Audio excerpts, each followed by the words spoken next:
Now here's something you won't find very often. Now this here is kind of an unusual little Colt pistol.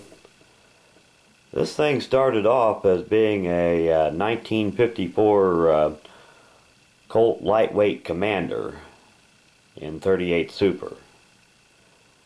And somebody has at some point, and I would guess probably very early on, considering what I think the age of these grips are, somebody has nickel plated it, polished nickel, and they have gold plated the hammer, slide stop, safety, hammer, so on, in gold plate. And these grips are solid silver, and then gold plated over the top of that. And when you take the grips off, on the inside it says Mexico and .9 2 fine, I believe, which would be the silver content of the grips. And these are not hollow grips, these are solid. These grips are heavy enough that it makes it feel like a steel-framed Commander. But what's really unusual about this, usually if somebody makes a gun like this and they hang it up on the wall or put it in a display case or something and maybe just shoot it occasionally, this one's been used enough that it's even starting to get some of the gold plating wore off of it. Now the sights on this thing are very hard to see. Nickel plated sights are not the best, and Colts of that era didn't have all that great of sights to start with. But it doesn't shoot bad. Like I said, 38 Super, and it is unloaded. They even nickel plated the magazine.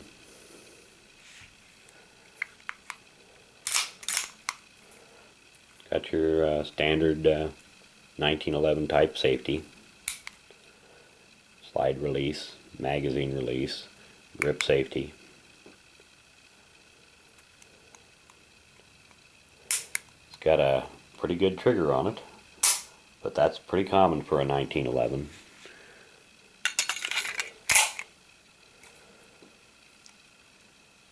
But it is kind of unusual, and I do take this out and shoot it occasionally. It shoots good.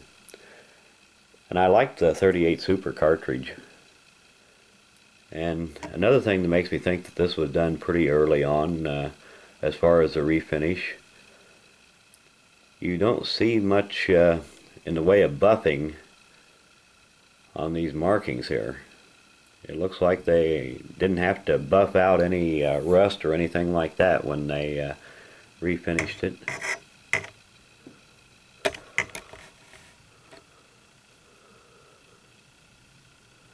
Get these markings to show here.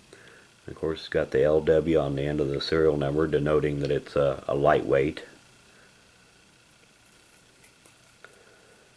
And like I said, this was, if I recall right, when I looked up the serial number, this one was made in 1954. Wouldn't swear to that. You have to depend on my memory because I'm too lazy to go look it up right now. But I thought I'd let you have a quick look at this before I put it away here. And want to do an end of video shout out for a guy that calls himself Fish Sticks. And I'll put a link to his channel in the description of this video. It's not spelled the way that it sounds, or I hope I'm spelling it right anyway. I hope I'm not butchering his name. So anyway, he's got some good videos up, and got quite a few videos, and some very good ones. So if you got a little bit of free time, you might want to go and check it out. And like I said, it's not spelled the way that it's pronounced. It's spelled PHISHST1CKS, but I would assume that's supposed to be Fish Sticks. So anyway, you get a chance, go check out his channel. I think you'll like what you find. Well, thanks for watching.